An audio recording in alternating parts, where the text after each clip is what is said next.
बिस्मिल्लाहिर्रहमानिर्रहीम। अस्सलाम वालेकुम। अभी हम आगे चलेंगे chapter number 10 IAS 38 MCQs number 14 तक पहली वीडियो में है। अब MCQs नंबर 15 से हम नेक्स्ट कंटिन्यू करेंगे। ये MCQ नंबर 15 में वो कह रहा है HL is developing a new product and expects to be able to capitalize the cost. New product develop कर रहा है HL, ठीक है, न्यू प्रोडक्ट को डेवलप कर रहा है और एक्सपेक्ट कर रहा है कि कॉस्ट को कैपिटलाइज किया जा सके, ठीक है। Which one of following would preclude capitalization of cost. Preclude का मतलब होता है कि जो इम्पॉसिबल कर रही है चीज़ को, यानी वो जिसकी वजह से कैपिटलाइज कॉस्ट नहीं होगी, ठीक है। यानी नीचे वो कह रहा है कि चारों में से कौन सी वजह है जिसकी वजह से कॉस्ट कैपिटलाइज नहीं होगी। पहले में कह रहा है development of product is not yet complete.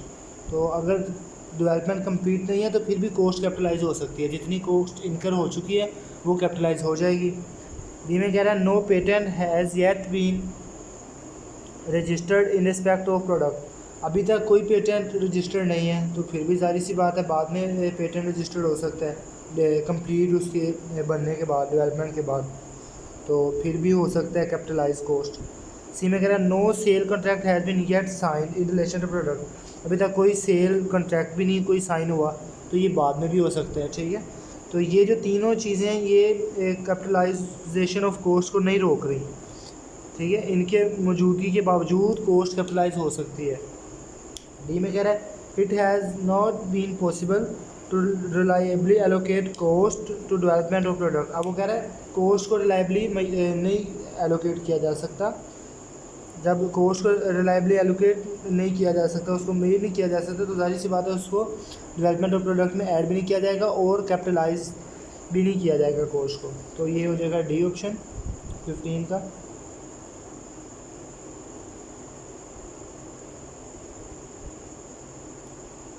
ठीक है, अगर next 16 during the year to 31 December 2018 FL incurred ₹200,000 और डेवलपिंग कॉस्ट उसने इनकर की 200,000।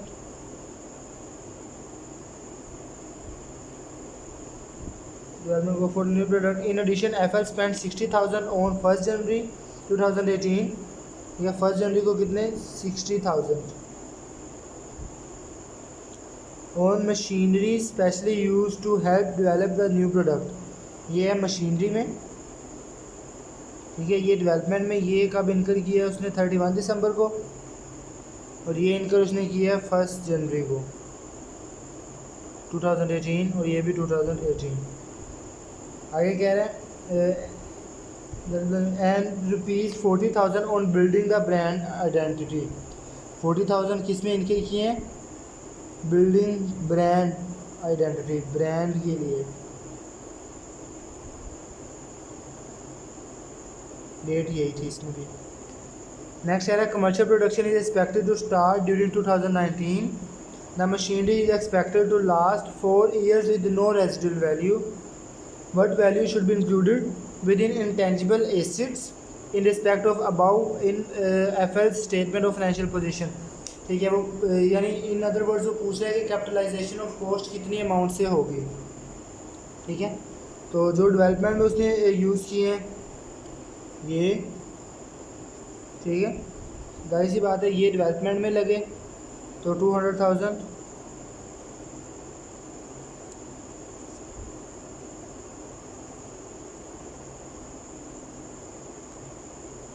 ठीक है, इसके बाद जो ये 60,000 है, 60,000 की मशीन थी जो कि 1 साल यूज़ हुई है डेवलप करने के लिए इसको, ठीक है।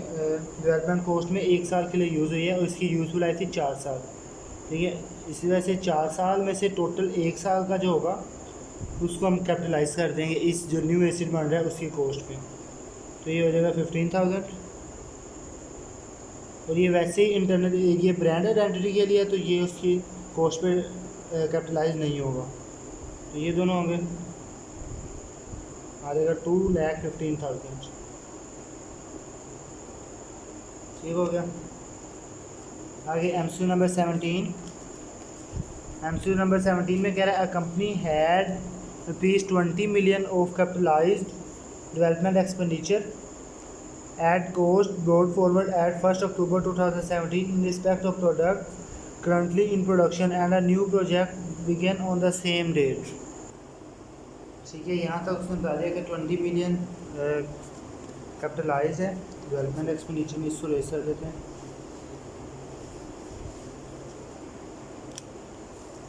20 million. The research stage of the new project lasted until 31 December 2017. 2017 तक रिसर्च स्टेज था and incurred ₹1.4 million of cost. 1.4 million research stage में लगा। ये तो सारी सी बात है, सारा का सारा एक्सपेंस आउट होगा, क्योंकि रिसर्च स्टेज में जितना भी लगता है वो एक्सपेंस आउट होता है।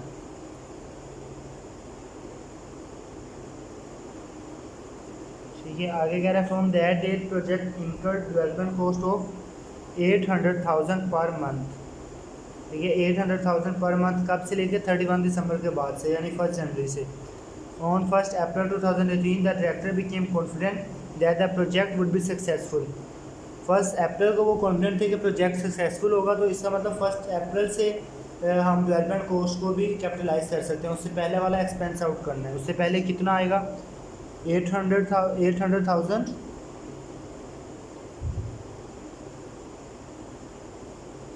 Multiply by January February March, 3 month के लिए 2 4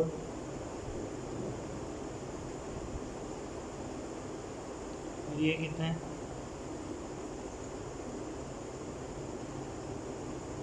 ठीक है, आगे next the project was still in development at 30 September 2018।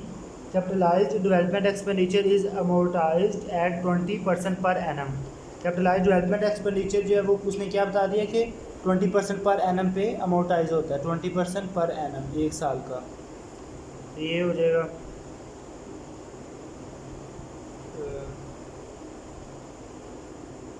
4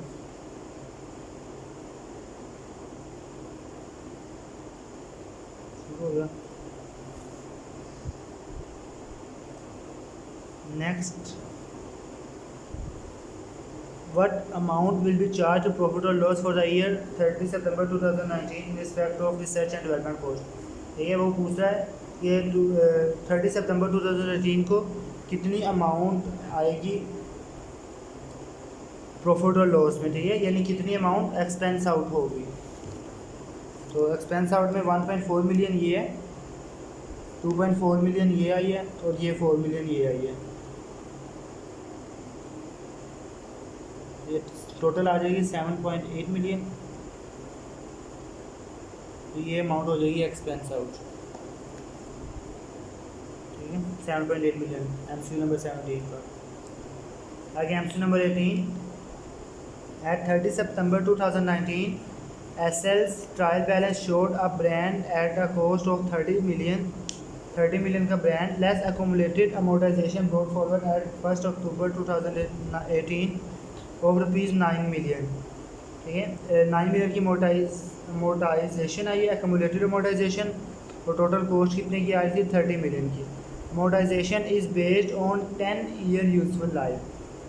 ठीक है, 10 ईयर यूजफुल लाइफ के हिसाब से अमोर्टाइजेशन हो रही है उसकी। ठीक है, नेक्स्ट है an impairment review on 1 April 2019 concluded that the brand had the value in use of ₹12 million. यानी 1 अप्रैल को इम्पेयरमेंट हुई है, जिससे पता चला कि ब्रांड की जो वैल्यू इन यूज़ है वो 12 मिलियन है। And the remaining useful life of 3 years, और 3 साल उसकी रिमेनिंग यूजफुल लाइफ है। However on the same date SL received an offer to purchase the brand for 15 million. ठीक है, ऑफ़र भी एक उसको हो गई है कि 15 मिलियन का दूसरी कंपनी परचेज करना चाह रही है। Word should be carrying amount of brand in the statement of financial position of SL as at 30 सितंबर 2019। और पूछा 30 सितंबर 2019 को वो कितनी अमाउंट से ब्रांड आ रहा होगा। ठीक है, ठीक है, इसके लिए हम क्या करेंगे, सबसे पहले देख लेंगे कि वो कितनी वैल्यू में आ जाएगा। रिकवरेबल अमाउंट सिंपली कितनी है उसकी। ठीक है, ब्रांड की इरेजर के ऊपर ही करते हैं।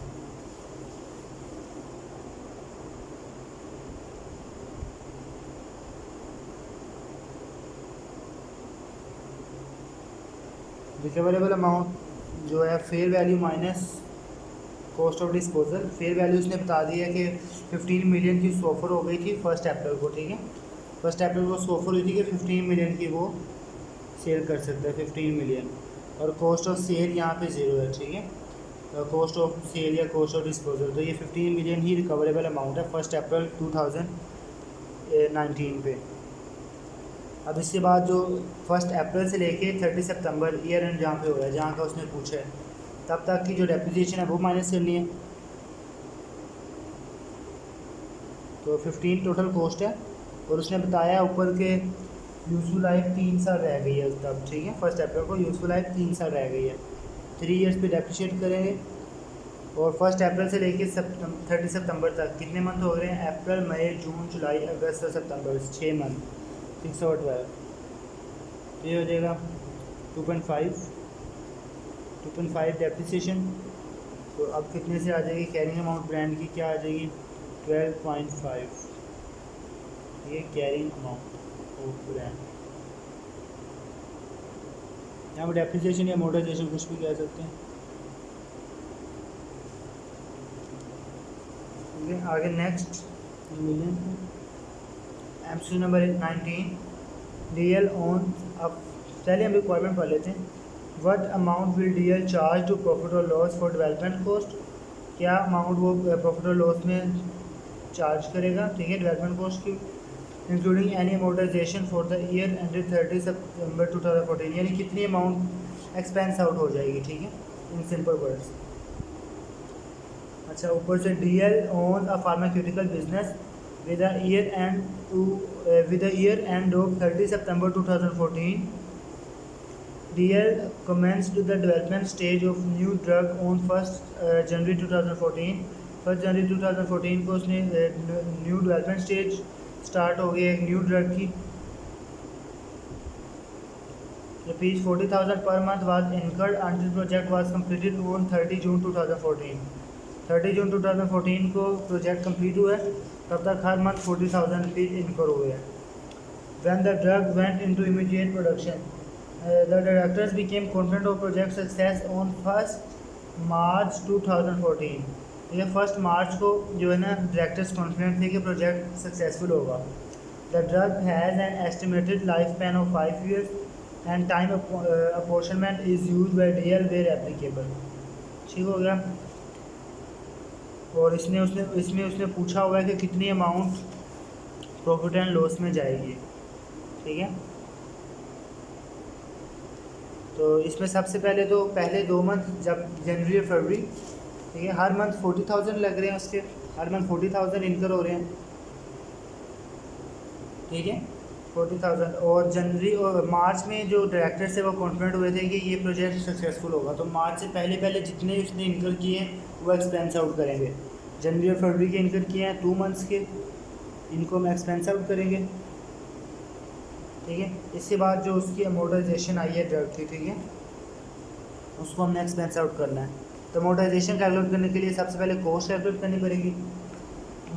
मार्च से लेके कंप्लीट कब हुआ है, उसने बता दिया क्वेश्चन में कि कंप्लीट हुआ है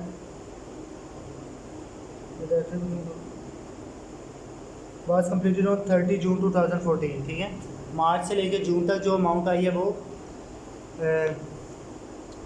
कैपिटलाइज हुई होगी। मार्च अप्रैल मई जून 4 मंथ की, ठीक है। 40,000 मल्टीप्लाई बाय 4,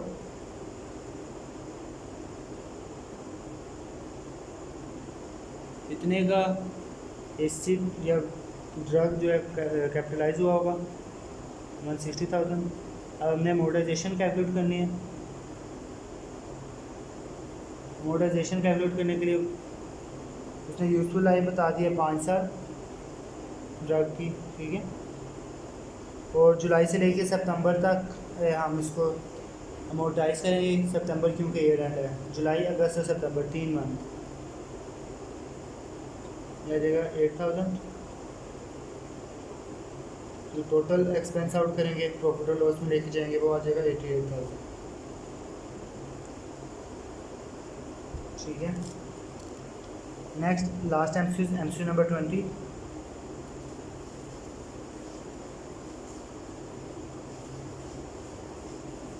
एमसी नंबर 20 में रिक्वायरमेंट ये है, what is carrying amount of development expenditure asset, ठीक है, कैरिंग अमाउंट वो पूछ रहा है।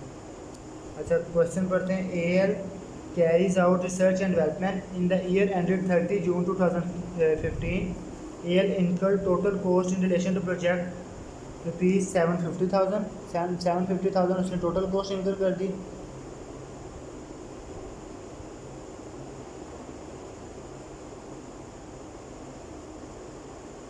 Spending the same amount each month up to 30 April 2015, ठीक है। जून में उसने पहले इनकर किया 750,000 और उसके बाद अप्रैल तक उसने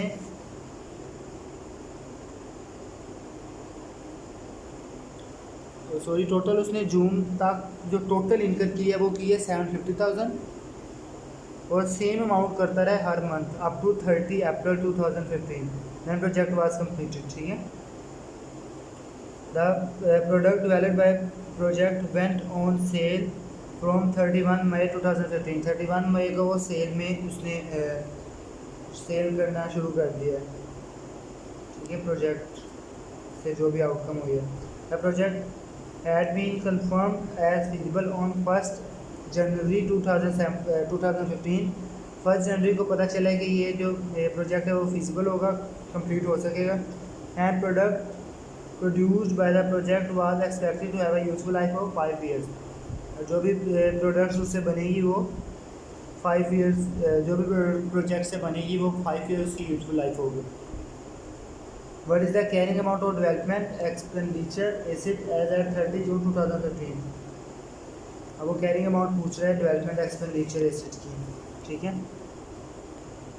ठीक है, तो यहाँ पे सबसे पहले देखते हैं उसने हमें 10 मंथ का उसने कॉस्ट बताई है। 10 मंथ की टोटल 750,000 और उसने कहा है कि हर मंथ इक्वल कॉस्ट इनकर हुई है, ठीक है। तो पर मंथ कितनी कॉस्ट हो जाएगी, 10 से डिवाइड करेंगे 75,000 पर मंथ, ठीक है। और अब उसने एक चीज़ उसने बता दी थी कि 1 जनवरी को पता चला कि ये फिजिबल होगा, तो 1 जनवरी से पहले पहले जो मंथ्स हैं उसको हमने वैसे ही एक्सपेंस आउट करना है और 1 जनवरी के बाद जो मंथ है उसको हमने कैपिटलाइज करना है। तो 1 जनवरी से कैपिटलाइजेशन करेंगे और अप्रैल तक ये टोटल कॉस्ट लगी है, ठीक है। तो अप्रैल तक तो जनवरी फरवरी मार्च अप्रैल 4 मंथ की जो है वो कैपिटलाइज हो जाएगी। आ जाएगा 300,000,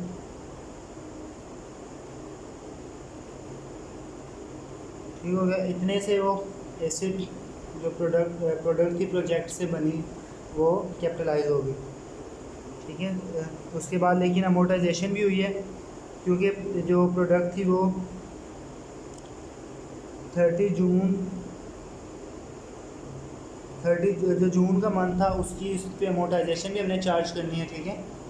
तो 1 मंथ की अमोर्टाइजेशन हमने सिंपली चार्ज करनी है। तो 5 साल उसने यूजफुल लाइफ बताई है 300,000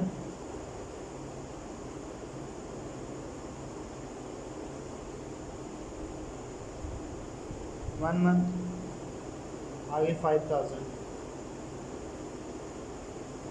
ठीक है। ये अमोर्टाइजेशन माइनस कर देंगे 3 लाख माइनस 5,000 आ गया 2,95,000।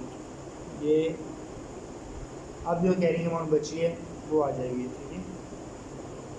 तो एमसी नंबर 20 का हो जाएगा 2,95,000। ये इसके साथ ही हमारा चैप्टर भी कंप्लीट हो गया।